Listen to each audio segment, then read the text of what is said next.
बर' हारिनि थाखाय मोनसे गोजोनथाव खौरां बर' सावथुन मुलुगनि फोथाराव आरबि फिल्म प्रडाक्शनजों दिहुनजानाय बर' सावथुन अन्नाया 8थि आसाम स्टेट फिल्म एवार्ड 2018 निफ्राय 23 आव गोबां बान्था आरजिनो हादों।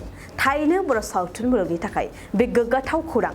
आरबि फिल्म प्रडाक्शनजों दिहुनजानाय बर' सावथुन अन्नाया 8थि आसाम स्टेट फिल्म एवार्ड 2018 निफ्राय 23 आव बर'नि मुंदांखा फेस्ला फावखुंगुर फैलाजि बरगयारिया मजिन आली award for best performance in comic role बान्था, जिरिना बसुमतारिया प्रदीप चालिया award for best costume design बान्था आरो Dipak De Gajen Baruah award for best choreographer बान्थाखौ मोननो हादों।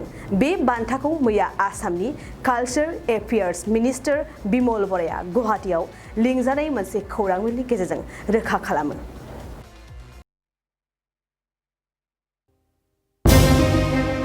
मोजां मोनलायनाय जुलि लालायनाय बेखौथ' इसोरा सोरजिनानै हरखायो, नाथाय जिउआव सोमोन्दोखौ फोथांनोब्ला नांगौ जायो बुजिनाय, फोथायनाय आरो अननाय। गय गायग्रा आबादारिफोरनि थाखाय मोनसे मोजां खौरां। थापा नार्सारियाव मोननो हागोन जाखांफु लाइमोनफोरजों बानायजानाय हाजो आरो हायेनावबो गायजानाय अर्गेनिक गय फुलि।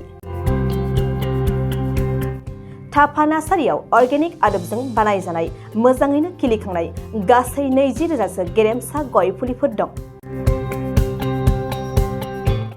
बारा नङा, फांसेयाव 60 रां होनानैनो नोंथांमोना गय फुलिखौ बायना लांनो हागोन। बुरजा लाङोब्ला खमायनायनि सुबिदाबो मोननो हागोन।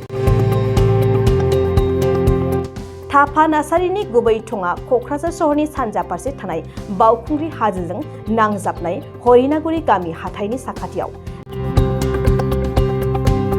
बे अर्गेनिक गय फुलिफोरखौ लांफैनोब्ला नोंथाङा 8011837272 नङाब्ला 9707460226 जानबुं अनजिमायाव थोंजोङै जगाजग खालामहरनो हागोन।